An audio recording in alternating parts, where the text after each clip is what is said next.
Hello everyone, welcome to Sharmit. In this session, we are going to discuss about another very important topic for Angular Directive, that is how to call functions through ngIf structural directive. Prior to this session, we already discussed about other different examples of ngIf where we performed ngIf with else, ngIf with then else, right? So this session is in the continuation of the same, where we are going to talk about the ngIf with function. Okay, so we are going to proceed in the same way. Firstly, I'll explain you the requirement. Then we will create one real life related example where we will I will demonstrate you the concept of ngIf with function, and then we will also verify the same through the output.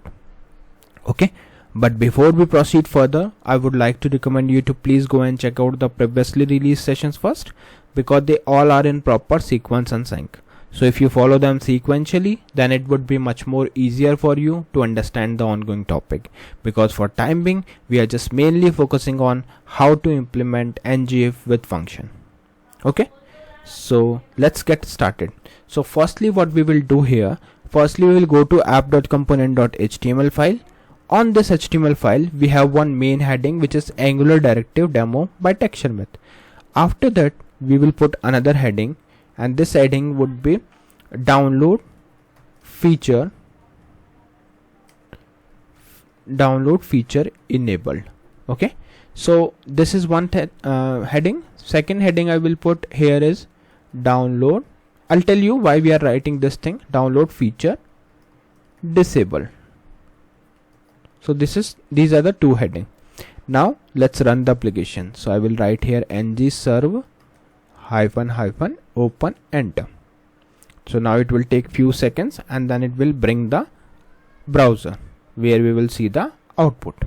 Okay, fine. So now you can see we have got this screen, and here we are getting three heading. One is the main heading, Angular Directive Demo by Sharmit. Another one is the download feature enabled, and then download feature disabled. Okay, now I'll explain you the requirement. Requirement is that we are just assume we are preparing one OTT platform like Prime, Amazon Prime, or maybe Netflix, right? So there I want to build a feature. So if user is a Prime member, so for that those user who are Prime member, I want to show this message that download feature is enabled, and maybe later on I can provide download button and all the required thing, right? But in case user is not Prime member, so in that case I want to show this message download feature is disabled. Now those who have already watched the previous session, they have idea that we can do this thing with if then else, right? Then why do we need function?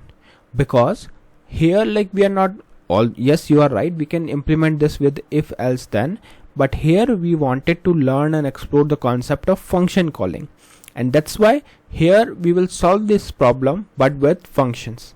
Okay, so overall objective is that we want to print this message conditionally. If user is a Prime member, we will print the message download feature enabled. If user is not a Prime member, then we will print the message download feature disabled. Okay, so I hope requirement is clear. Now we will build the logic. Now to build the logic, firstly what we will do, we will put both these headings into ng template. So let's add the ng template here. Okay, so what ng template will do, it will be executed, whatever we are writing inside the ng template will be executed only when we execute this ng template with its name. Okay, so let's write here ng template, and then we will simply paste it. Perfect. So let's assign some name to it. So to assign the name, you can write here hash prime member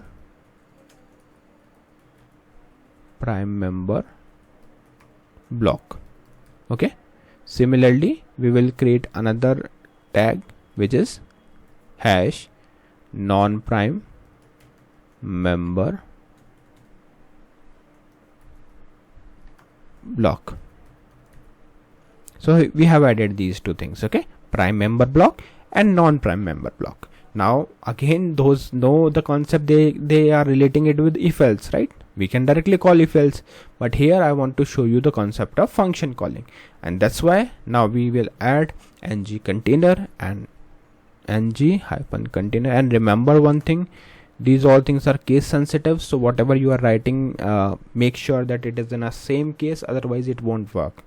Okay, so ng container, in this ng container we will write here ng star ngIf star ngIf. This is also a case sensitive. Right now it is showing error because we have not imported the common module. So let's go to app.component.ts file. Here we will import the common module.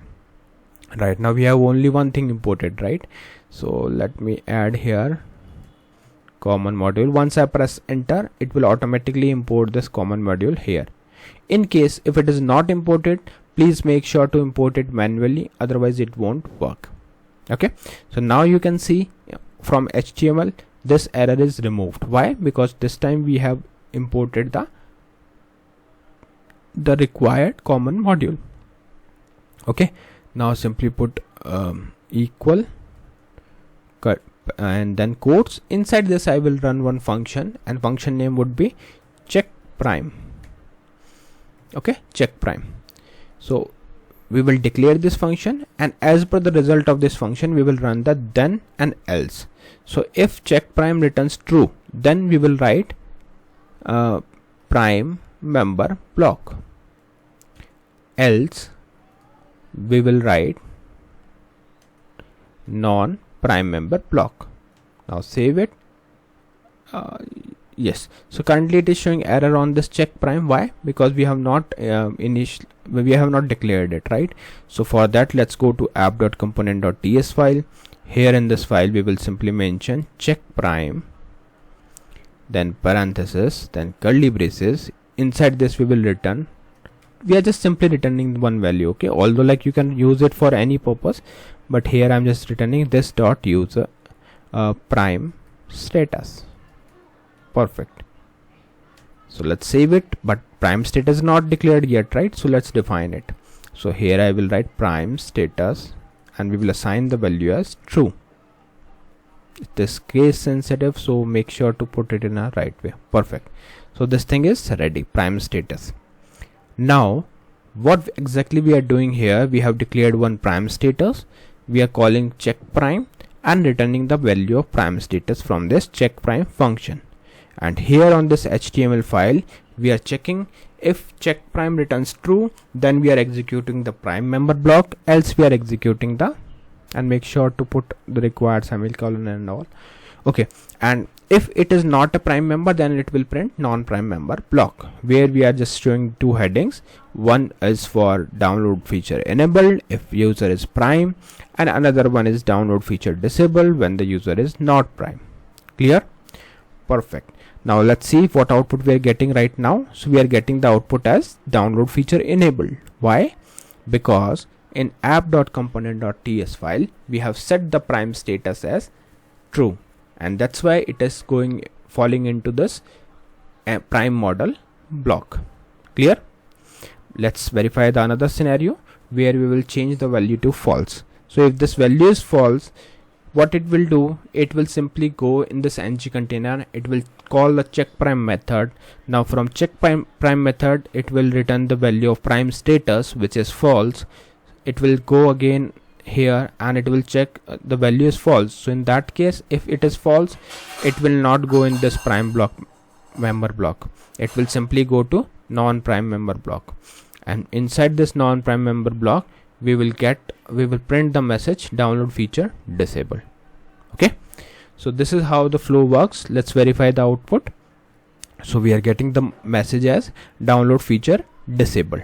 Okay, so this is how we can utilize the ngIf with function in order to build some real life example we just discussed. Like if you are working for a OTT platform like Netflix or Amazon Prime, and there you want to add this kind of feature, so you can simply use it. Although there is one recommendation from my end, like whenever you are creating this kind of application, make sure that you don't put the too much complex logic in this function, because that might slow your process. Okay, there are alternatives, I'll tell you in the upcoming sessions, but if the function is not that large or not that complex, then you can use it. Like here we are just using it for returning one value. Okay, this is just for the demo purpose. Obviously, like you are going to write for returning multiple values, that is fine.